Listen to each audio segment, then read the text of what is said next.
여러분 반갑습니다. 새가족들 얼굴이 보여서 너무너무 좋아요. 요새 저는 이런 소식을 듣습니다. 신세계 교회가 달라졌다. 그 전에 목사도 좋았지만 지금의 목사님이 더 좋다. 두 번째는 그 전에도 성도들이 행복해 보였지만 지금 성도들이 너무너무 행복해 보인다. 그전에도 성가대가 참 잘했는데 지금의 성가대는 끝내준다. 이런 소식을 저희 귀에 자꾸 들려와요. 참 기분 좋습니다. 여러분도 기분 좋으세요? 하나님은 사람을 통해서 평가하세요. 하나님은 사람의 입을 통해서 그를 평가하십니다. 며칠 전에 우리 신세교회가 서울지구, 경기지구 원로 목사님들을 초청해서 한 100여 명이 여기서 대접을 잘 받았습니다. 그 전에 문호구 목사가 있을 때도 좋았지만 이번에 원로 목사님을 섬기는 그 섬김이 너무 가슴 속에서 우러나오는 섬김이기 때문에 너무 좋았다고. 며칠 전에 이제 우리 원로 목사님들이 여주로 이렇게 소풍을 갔는데 만나는 분마다 너무 그 섬김이 형식이 아니고 마음에서 우러나오는 섬김이었다고 그러면서 그렇게 칭찬해요. 기분 나쁘십니까? 제가 오늘 예배를 드리고 성가대 찬양을 같이 들으면서 성가대가 성도들 대표로 찬양하는 거지만 우리 모두의 하나님께 올려드리는 찬양인 줄로 믿습니다. 영성이 살아있어요. 너무너무 좋아요. 하나님께서 우리 신세계 신앙의 거룩한 공동체, 여러분 한 사람 한 사람이 이 공동체의 한 일원이 된다는 것 얼마나 하나님의 은혜와 축복인지 몰라요. 오늘 새로 오신 분 처음 예수 믿기 시작했다고 그러죠. 정말 아름다운 선택이고 최고의 선택입니다. 한번 신앙생활 해보세요. 정말 여기서 천국을 느끼게 될 겁니다.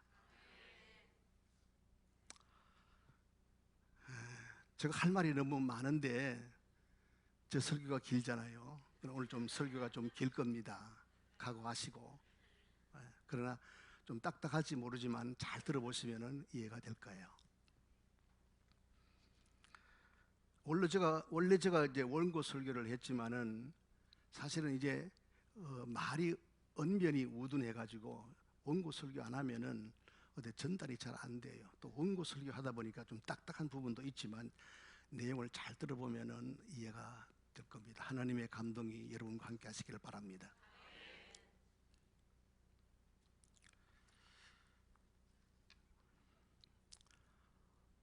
우리 인간에게는 선한 것이 없어요. 그러나 하나님에 의해서 지원받은 사람에게 선한 것이 하나 있습니다. 그것은 하나님이 주시는 모든 것입니다. 하나님이 인간에게 베푸시는 모든 것이 정말 선하고 좋은 거예요. 따라서 인간은 하나님이 주시는 그 모든 것을 받고 그리고 누리고 기뻐하고 감사하고 그렇게 살아가면 되는 것입니다. 사실 천국이라고 하는 것은 주님이 다스리는 곳이 천국이잖아요. 주께서 나의 심령을 다스리시고 그리고 내가 온전히 주님의 다스림을 받는다면 내 심령은 천국 심령이 됩니다. 마찬가지로 우리 가정도 다스림을 받을 때 가정의 천국이 이루어지고 우리 교회도 주님의 다스림을 받는다면 교회의 천국이 될 줄로 믿습니다. 우리가 매 순간순간 주님의 다스림 주심을 경험하고 살아간다면 그것이 사실은 우리가 천국을 누리고 있는 거거든요. 여기 오신 모든 예배자들 여러분들은 이 땅에 사는 동안에 천국을 누리는 기쁨이 있기를 주의 이름으로 축복합니다. 하나님께서 아담과 하와를 지으시고 그들에게 에덴이라고 하는 동산을 허락해 주셨어요. 에덴 동산은 하나님이 다스리시는 천국이었습니다. 하나님이 그곳에 함께 계시니 사실은 부족한 것이 없었어요. 성경을 또 세밀하게 읽어보면 마음대로 아담과 하와는 먹고 마시고 즐기고 하나님과 함께 동행하면서 풍족한 삶을 살았어요. 그런데 그 동산에는 생명나무도 있었고 선악을 알게 하는 나무도 있었습니다.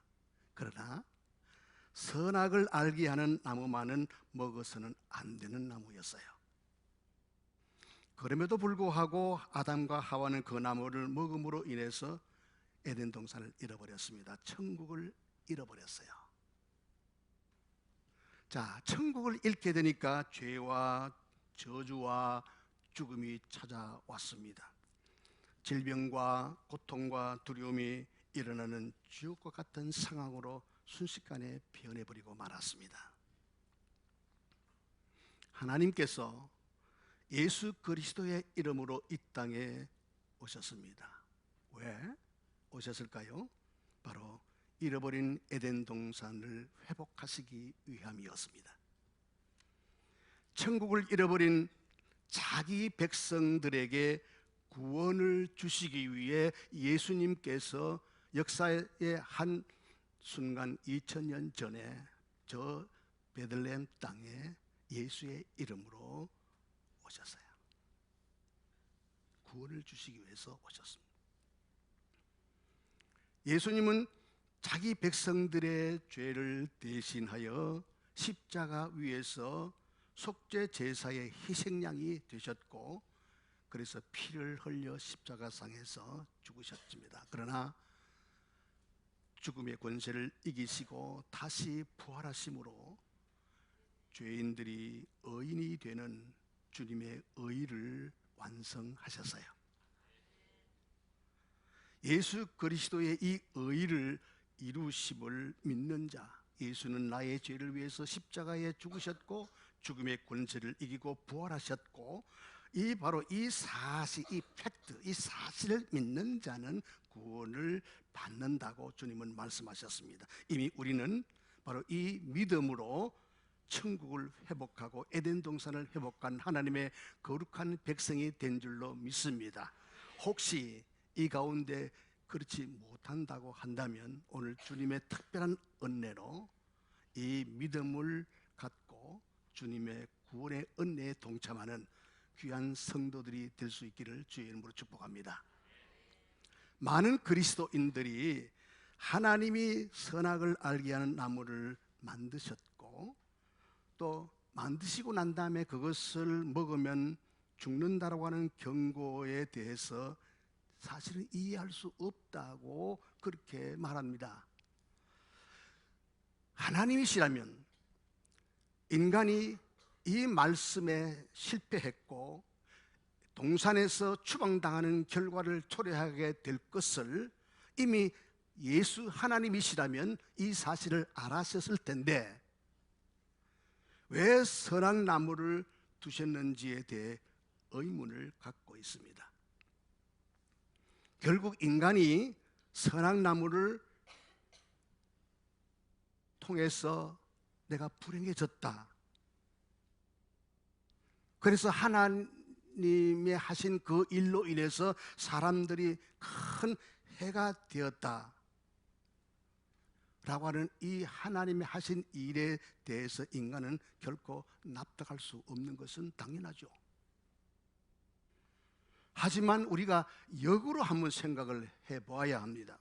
하나님이 하신 일을 이해하지 못하는 것은 사실 인간이 부패해졌기 때문입니다. 먹지 말라는 선악나무를 먹음으로 인해서 그 부패 결과의 증거이기도 하다는 것입니다. 인간은 이 일로 인해서 자기만 생각하는 자기 중심적으로 전락했기 때문에 자기 중심으로 흘러가지 않는, 자기 원하는 대로 세상에 흘러가지 않는 것을 받아들이지 않으려고 하는 것입니다. 여러분, 인간이 원하는 것은 사실 에덴 동산의 그 좋은 환경이죠. 때문에 선악을 알게 하는 나무만 없었으면 인간이 에덴 동산에서 그 좋은 환경에서 마음껏 누릴 수가 있었을 텐데 그 환경이 깨어져 버렸기 때문에 하나님의 일을 이해할 수 없다고 말하는 거죠. 왜 하나님께서 선악을 알게 하는 나무를 동산 중앙에 두었을까요? 이러한 의문 속에서 우리가 하나 확인이 되는 것은 하나님의 생각하고 인간의 생각의 충돌입니다. 하나님이 사탄이 하와를 유혹하게 되었을 때 왜 그냥 보고 계셨느냐? 결국 인간이 말씀에 불순종하게 되었는데 이러한 것들이 우리의 생각과 맞지 않잖아요. 우리의 생각은 어떤 것입니까? 인간의 생각은 무엇입니까? 하나님이 사탄의 유혹을 막으셔야 했고 사탄을 동산에서 추방시켜야 했고 인간이 사탄을 이기는 존재로 지었어야만 했는데 왜 하나님께서 그렇게 하셨느냐? 이것이 우리 인간의 생각이에요. 이렇게 하나님의 생각과 인간의 생각의 충돌은 지금의 인간이 이미 선악을 알게 하는 지식이 있는 상태가 되었기 때문에 하나님의 말씀을 그렇게 대할 수밖에 없는 거죠. 이미 선악을 나무를 먹음으로 해서 우리 인간이 선악을 알게 되었고 이러한 타락한 속성을 가지고 하나님의 말씀을 대하니 하나님의 하신 그 일을 우리가 이해할 수가 없는 것입니다. 선악을 알게 된 인간은 자신을 기준으로 해서 선과 악 그리고 옳고 그름을 판단합니다. 하나님이 하시는 일조차 자신의 기준을 정해서 판단하기 때문에 왜 하나님께서 이렇게 하셨지? 왜 동산에 선악을 알게 하는 나무를 두셨지? 왜 사탄을 만드셨지? 왜 사탄의 유혹을 막지 않고 보고만 두셨지? 막 이런 끊임없는 그런 의문들이 계속 진행되고 그 의문에서 벗어나지 못하고 있는 것입니다. 하나님은 인간에게 선악을 아는 지식을 결코 허락하지 않습니다. 인간이 선악을 아는 것을 하나님은 금하셨습니다. 왜냐하면 인간에게 선한 것은 어떤 것이라고 그랬죠? 하나님이 주시는 모든 것입니다.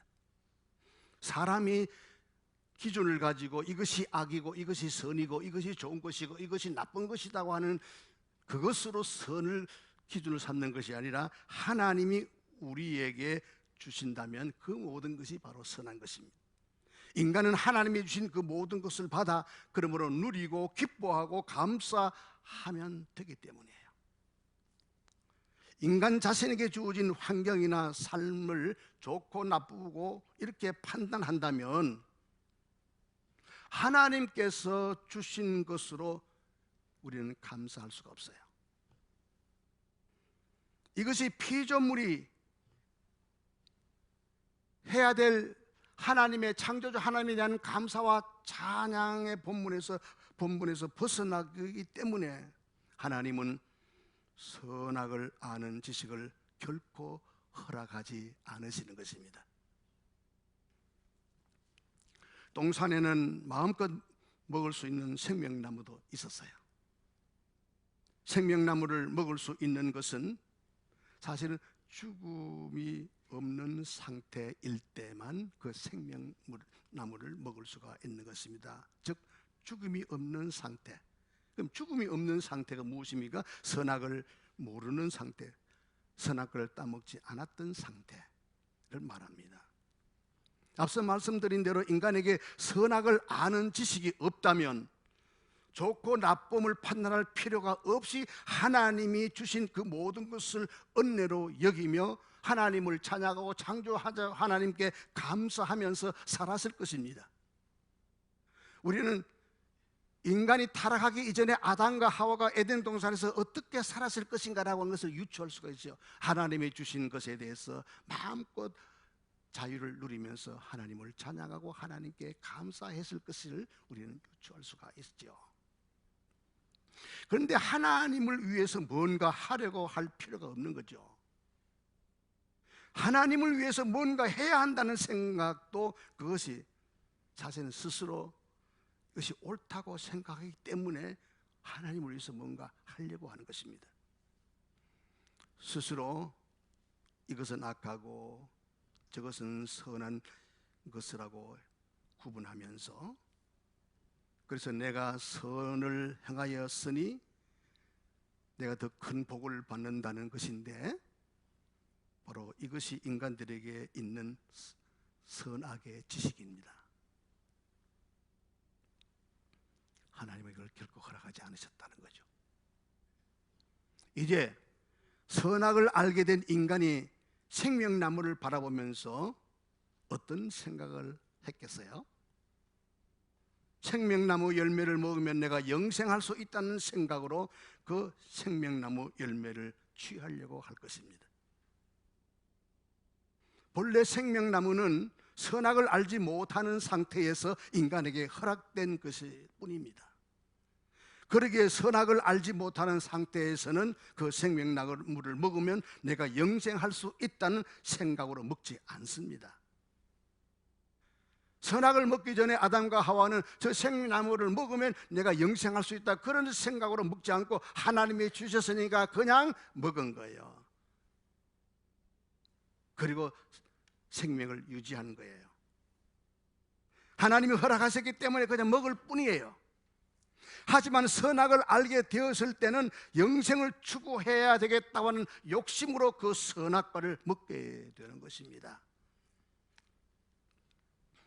그래서 인간은 누구나 영생을 취하고자 하는 욕심을 갖고 있습니다. 늘 우리가 잘 아는 것처럼 대표자가 누굽니까? 바로 중국 진시 황제는 평생 소원이 영생하는 것입니다. 그래서 불로초를 찾아서 헤매다가 어느 곳에 그런 열매가 있다는 소식을 듣기만 하면 수단 방법 가리지 아니하고 혈안이 되어서 그것을 얻으려고 했지요.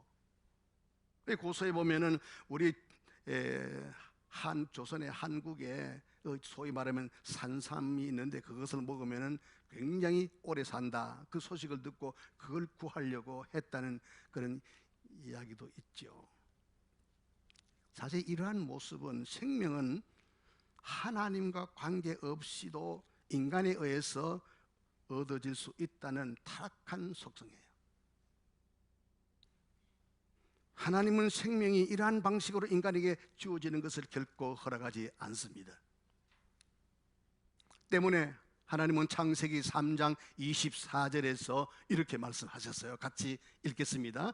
이같이 하나님이 그 사람을 쫓아내시고 에덴 동산 동쪽에 그룹들과 두루 도는 불칼을 두어 생명나무의 길을 지키게 하시니라. 여기에 그룹이라고 천사들을 이야기하는 것입니다.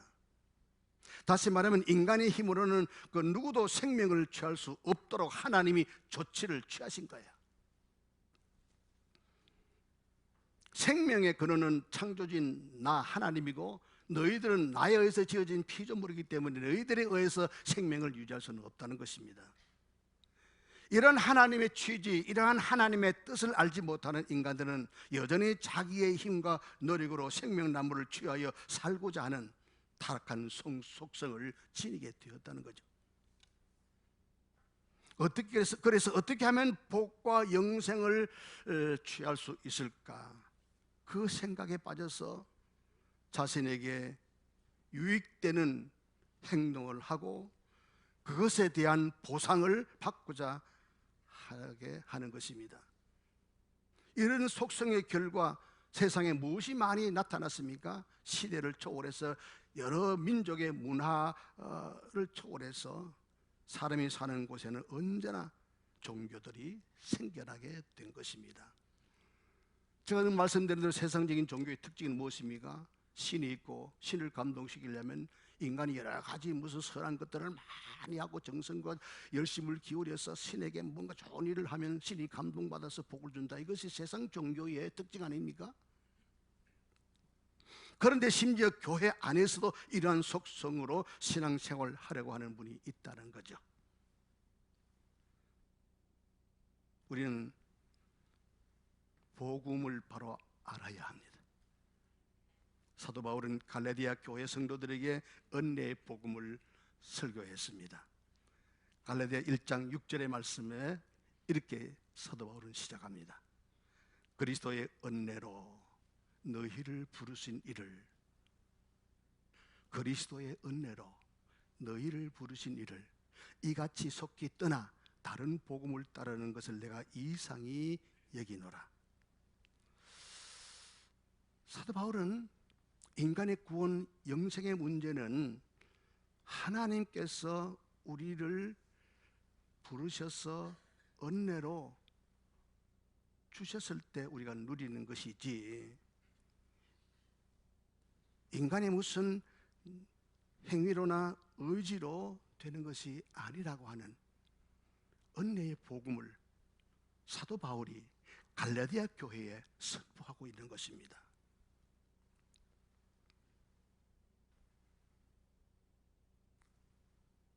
오늘 우리 여기 한 사람 한 사람이 교회 나왔습니다. 여러분들이 하나님의 은혜로 믿음을 갖고 예수를 믿게 된 줄로 믿습니다. 내 의지가 아닙니다. 하나님이 여러분들을 한 사람 한 사람 부르셨어요. 그리고 우리에게 믿음의 선물을 주셨어요. 그래서 예수 그리스도를 믿게 하셨기 때문에 우리가 구원받고 그 감격 속에서 하나님을 찬양하고 예배하게 된 줄로 믿습니다. 사도행전 13장 43절에 48절에서도 영생을 주기로 작정된 자는 다 믿었다고 그랬어요. 요한복음 6장 43절에도 보니까 나를 보내신 아버지께서 이끌지 아니하면 아무도 내게 예수에게로 올 수가 없으니 오는 그를 내가 마지막 날에 다시 살리리라고 말씀하셨어요. 예수께서 말씀하십니다. 사실 우리가 교회에 나오게 되는 여러 가지 형태들은 다 각자 달라요. 동기도 다를 수 있고 환경도 다를 수가 있어요. 그러나 공통점이 하나 있습니다. 하나님께서 세상 창조 이전부터, 창세전부터 우리 한 사람 한 사람을 구원하시기로 작정하셨고, 그래서 예수 그리스도 안에서 우리 한 사람 한 사람의 이름을 부르면서 불러내셨습니다. 그리고 믿음의 선물을 우리에게 주심으로 인해서 이렇게 함께 예배자로 하나님을 찬양하게 되고 예배드리게 된 것, 이것은 동일합니다. 믿으시기 바랍니다. 오늘 처음 오신 분도 여러분의 의지로 나온 것 같지만 하나님이 이끌어서 이끌림 받고 여기 나온 거예요. 그러니까 얼마나 감사한지 몰라요. 이렇게 사도 바울이 구원의 복음을, 은혜의 복음을 선포했지만은 갈라디아 교회 안에 에비온파라고 하는 무리들이 있었는데 그들이 가만히 들어와 가지고 성도들을 유혹하기 위해서 들어왔어요.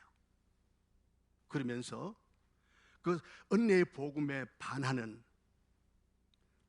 여러분이 구원받으려면은 율법을 지켜야 하고 할례도 받아야 하고 절기도 지켜야 천국 갈 수 있다라고 성도들을 회유하고 유혹했어요. 인간이 구원받으려면 여전히 자신의 힘과 노력과 열정을 다해야 한다라고 유혹한 것입니다. 그런데 사실은 하나님의 말씀은 무섭게 우리에게 경고하고 있어요. 갈라디아서 1장 8절입니다. 같이 읽어봐요. 시작. 그러나 우리나 혹은 하늘로부터 온 천사라도 우리가 너희에게 전한 복음 외에 다른 복음을 전하면 저주를 받을지어다. 우리가 너희에게 전한 복음, 누굽니까? 사도 바울이 갈라디아 교회에 전한 복음, 계속 띄워주세요. 갈라디아 교회에 사도 바울이 전한 복음, 은혜의 복음인데 이 복음 외에 다른 복음 뭡니까? 이제 에비온파들이 들어와서 절기를 지켜야 된다, 그리고 율법을 지켜야 한다, 뭐 이런 다른 복음으로 회유하고 그리고 유혹하는 이 다른 복음을 전한다든지 따르면 저주를 받는다고 말씀하고 있어요. 무서운 말씀이 아닙니까? 자, 오늘 우리는 교회 안에 이렇게 저주가 되는 다른 복음의 잔재들을 우리의 신앙 속에서 빼버려야 돼요. 우리의 생각, 신앙생활 해왔던 습관, 그리고 교회 안에서의 사역 속에 남아있는 이 다른 복음을 뿌리 뽑아야 된다는 것입니다. 여전히 하나님께 뭔가 보여드려야 되는데, 뭔가 하나님 앞에 뭔가 하나님이 기뻐하시는 대로 뭔가 해야 구원받을 텐데 라는 이 다른 복음을 철저하게 성령의 칼로, 말씀의 칼로 도려내어야 할 것입니다. 오늘 말씀을 준비하다가 이 부분에 대해서 하나님께서 강력하게 저에게 감동을 주세요. 이 말씀을 강하게 선포해라. 아직도 예수 믿는다고 말은 하면서도 복음의 은혜, 은혜의 복음 안에서 주님이 주신 은혜로 구원받아 하나님의 거룩한 백성이 되었음에도 불구하고 여전히 우리의 생각 속에, 우리의 전통과 습관 속에, 우리의 사역 속에 뭔가 하나님 앞에 자꾸 보여주려고 하는, 이걸 해야 구원받고 이걸 해야 문제가 해결된다고 하는 그런 의식들을 말씀의 칼날로, 진리의 말씀으로 도려내야 한다는 것입니다. 그래서 오직 은혜의 복음만, 진리의 복음만 남게 해야 한다. 그런데 갈라디아 교회에 거짓 형제들이 가만히 들어왔습니다. 그런데 보니까 이 자들이 예수 그리스도 안에서 자유를 가진 성도들을 엿보고 그랬어요. 오늘 본문 갈라디아 2장 4절이죠. 그리스도 예수 안에서 자유를 가진 성도들을 엿보니 아주 그냥 배알이 틀리는 거죠. 그래서 저들을 마귀의 종으로 삼기 위하여 그들이 가만히 거짓 형제들이 갈라디아 교회 안에 들어왔다라는 것입니다. 자, 오늘 본문 말씀 한번 더 띄워주세요. 2장 4절, 갈라디아서 2장 4절 같이 읽겠습니다. 이는 가만히 들어온 거짓 형제들 때문이라. 그들이 가만히 들어온 것은 그리스도 예수 안에서 우리가 가진 자유를 엿보고 우리를 종으로 삼고자 함이로되, 분명히 기록하고 있어요. 여러분, 자유롭다는 게 뭘까요? 불편하거나 부담스러움이 없다는 뜻입니다. 나의 의지로 어떤 행위를 드러내려고 한다면 사실 그게 부담스러운 거죠. 그러나 하나님이 값없이 주신 은혜 아래에서는 자유롭다는 것입니다. 좀 더 쉽게 풀어서 설명하면, 여러분, 피아노를 잘 치는 사람에게 악보는 불편할까요? 자유로울까요? 불편해요? 자유로워요? 근데 멍하고 계시래요? 피아노를 잘 치는 분들이 악보는 그에게 불편한 거예요? 자유로운 거예요? 자유로운 거죠. 자유로운 것입니다.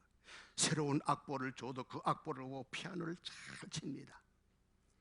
여러분, 사실 저도 피아노를 잘 치거든요. 아무렇게나 막 잘 쳐요. 무슨 얘기를 하려는가 하면, 피아노를 못 치는 나에게는 악보가 너무너무 불편하다는 거죠. 천국을 잃은 타락한 본성을 지닌 인간에게 무언가 행해야겠다, 하나님께 보여줘야 되겠다고 하는 것은 정말 불편합니다. 그러나 진리 안에서 새 사람이 되고 주님의 은혜 안에서 천국 백성이 된 성도의 삶은 자유로운 것입니다. 이해가 되십니까?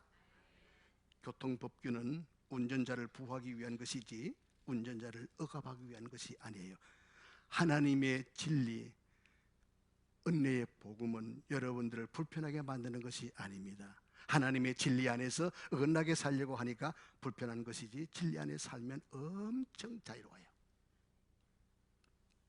요한복음 8장 32절에 진리를 알지니 진리가 너희를 자유케 하리라. 바로 이 말씀으로 우리가 알 수가 있죠. 하나님의 진리의 말씀은 여러분들을 결코 불편하게 만들지 않습니다. 자, 좀 더 쉽게 말씀드리면, 신앙생활 하다 보면 새벽기도도 한번 빠질 수가 있어요. 생활이 어렵다 보니까 한번 11조도 뚝딱 떼먹을 수가 있어요. 살다 보면 부부싸움도 심하게 할 수가 있어요. 그런데 여러분, 어떤 마음이 생기죠? 내가 꼭 지옥 갈 것 같은 그런 마음이 생기잖아요. 그런데 여러분, 정말 신앙생활, 하나님 주신 은혜의 복음이 그런 것인가요? 아니잖아요. 한 번 주일을 범했다, 한 번 새벽 기도를 안 나왔다, 한 번 뭘 못했다, 대팡 싸웠다, 그것이 영생과 무슨 상관이 있습니까? 주님이 주신 은혜의 복음 안에서 그것이 구원과 무슨 상관이 있냐 말이에요. 자, 히브리서 10장 26절 보세요. 히브리서 10장 26절 같이 읽어요. 우리가 진리를 아는 지식을 받은 후 짐짓 죄를 범한 즉 다시 속죄하는 제사가 없고. 이번 우리는 주님의 은혜의 복음 안에서 나 같은 죄인을 믿음의 선물을 주셔서 영생 구원을 받게 해주신 주님의 그 은혜 안에서 이런 지역적인 작은 부분 하나를 죄를 지었다고 해서 지옥 갑니까? 아니잖아요. 여러분, 구원의 문제는 하나님의 원칙에 맞추어서 우리가 이해를 해야 된다는 것이죠. 하나님이 무엇을 거부하시고 어떤 방식으로 구원을 이루시는가에 대해서 우리는 분명히 알아야 합니다. 모든 인간은 동산에서 추방된 자로서 스스로 힘으로 구원받을 수가 없습니다. 그룹들과 불칼로 지키고 있는 영생의 길을 자기 힘으로는 결코 취할 수 있는 사람은 아무도 없다는 것입니다.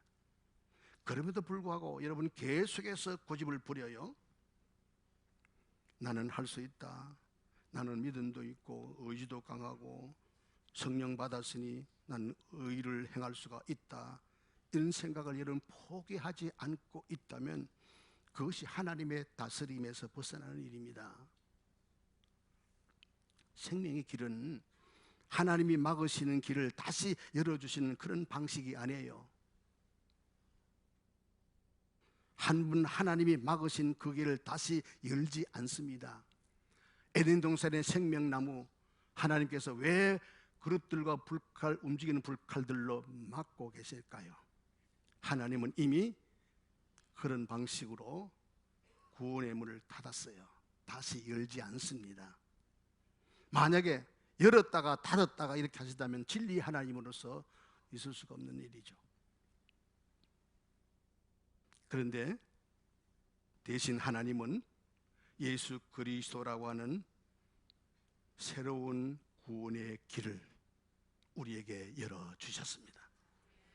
그리고 택하신 자기 백성들로 하여금 새로운 길이신 예수 그리스도를 통해서 구원의 길을 가게 하십니다. 결국 생명은 예수 그리스도 안에서만 허락되어 있을 뿐입니다. 성도는 예수 그리스도의 은혜로 주님의 의와 생명이 내 안에 들어온 것으로 이제 우리는 기뻐할 뿐이죠. 주께서 주신 예수 그리스도의 의 안에서 생명을 누리며 자유롭게 살아갈 뿐입니다. 하박국 선지자가 바로 그런 삶을 살았다고 고백하고 있는데, 자, 하박국 선지자의 고백이 오늘 여러분의 고백이 되어지기를 바랍니다.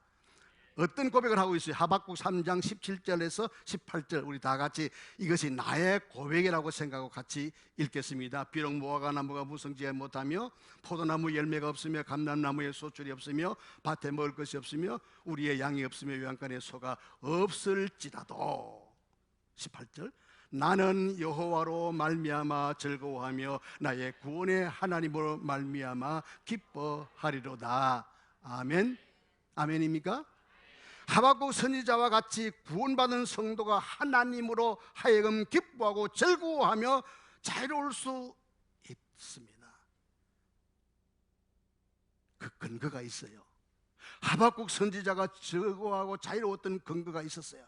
오늘 우리에게 이런 자유와 기쁨의 그런 근거가 무엇입니까? 그것은 하나님의 뜻대로 살면, 하나님의 나라와 그 의를 구하면, 먼저 구하면 하나님이 나 대신 하나님이 일해 주시고 살아 주신다는 것이.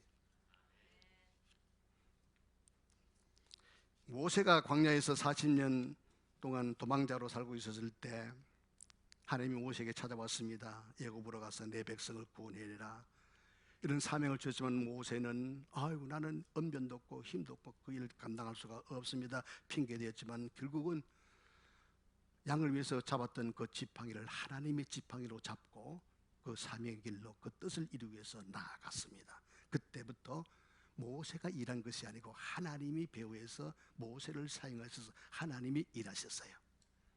10가지 재앙으로 바로 왕의 그 관광을 무너뜨리고 항복을 받아내고 결국은 하나님의 거룩한 백성들을 출애굽시켰습니다. 그리고 홍해 바로 앞에 있는 홍해를 끓는 것이 하나님의 뜻이었습니다. 사실 블레셋 군대 기지가 있는 해안도로로 7일 동안 걸어서 갈 수도 있고 사막을 걸어서 15일 동안에 약속의 땅 가나안에 이를 수가 있었지만 바로 막힌 앞에 가로막혀 있는 그 홍해를 건너야 한다는 것이 하나님의 뜻이었고 그런데 모세의 힘으로 건널 수가 없잖아요.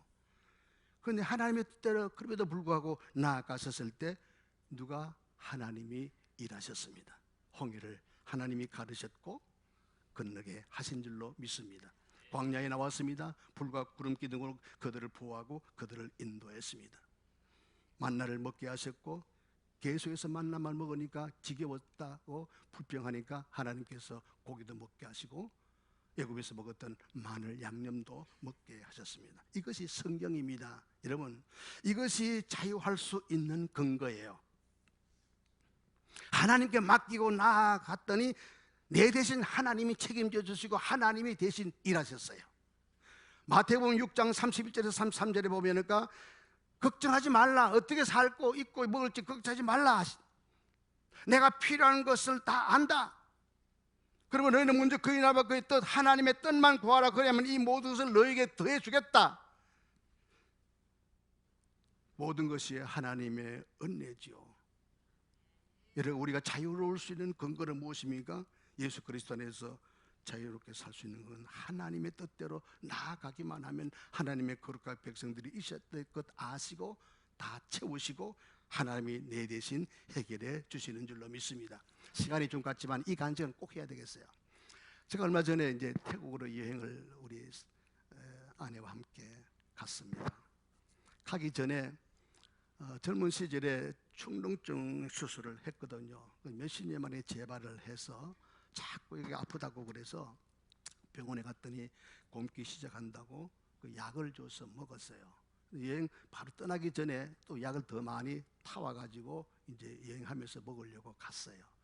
그런데 어느나 다를까 여행 중에 붓기 시작하는데 견딜 수가 없는 거죠. 제가 봐도 안경이 삐뚤 정도로 이렇게 부어오기 시작하는데 집사람은 아유 이제 다시 빨리 비행기를 타고 돌아가야 되겠다고 그렇게 작정을 하고 마지막으로 가이드를 만나가지고 대화를 하면서 여기 병원이 없냐 의사들 여기 병원비는 너무 비싸서 몇백만 원 줘도 못한다는 거예요. 그래서 저는 하나님 우리 사정을 아시는 하나님께서 하십시오. 돌아가게 되면 돌아가겠습니다. 하나님 하십시오. 기도만 하고 우리 아내도 계속해서 이걸 놓고 하나님 돌아가야 되죠. 어떻게 하죠? 계속 기도하는데 가이드와 이야기를 하고 올라오는데 뭔가 속에서 뭔가 이게 빠져나오는 그런 느낌이 있더래요. 그래서 거울로 이렇게 입을 이렇게 열어서 보니까 그게 이제 터져가지고 이만큼 속에 있는 거기 터져서 이만큼 나왔어요. 옛날 수술은 흉령 수술은 이게 입 속으로 이렇게 째가지고 이렇게 긁어내는 수술이잖아요. 그런데 이만큼 나왔어요. 그런데 이제 우리 아내가 생각하기를 뭐 의사가 째가지고 긁어내는 거나 우리가 째서 긁어내는 거랑 뭐 다를 바가 있겠냐. 그러면서 이 양반이 그냥 바늘을 주면서 바늘을 가지고 쿡 찔러래요.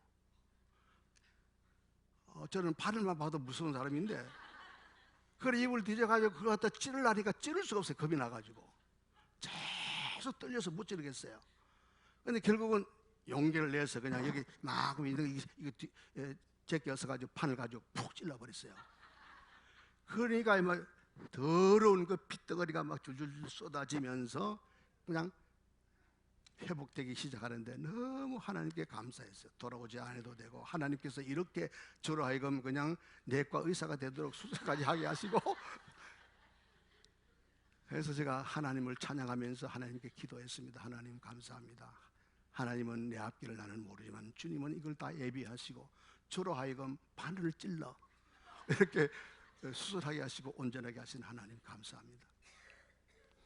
그래서 그냥 여기 와서 수술하려면 몇백만 원 가는데 하나님 11조를 현재 있는 선교사들에게 제가 대신 내겠습니다 해서 11조를 그만큼 계산해가지고 그 수술비 11조니까 한 20만 원 정도 되더라고요. 그래서 노재광 선교사한테 그걸 드리면서 이것은 뜻있는 그런 예물인데 잘 받아서 선교사 잘 하라고 그러고 왔는데 제가 뭘 이야기하려고 하는가 하면 하나님은 우리가 걱정 근심은 하고 있지만 이미 하나님은 다 우리의 삶의 계획 속에 계시고 하나님이 어떻게 우리를 이끄시고 어떻게 도우시고 어떻게 해야 될 것인지를 다 알고 계시는 하나님이시라는 것을 말씀드리는 겁니다.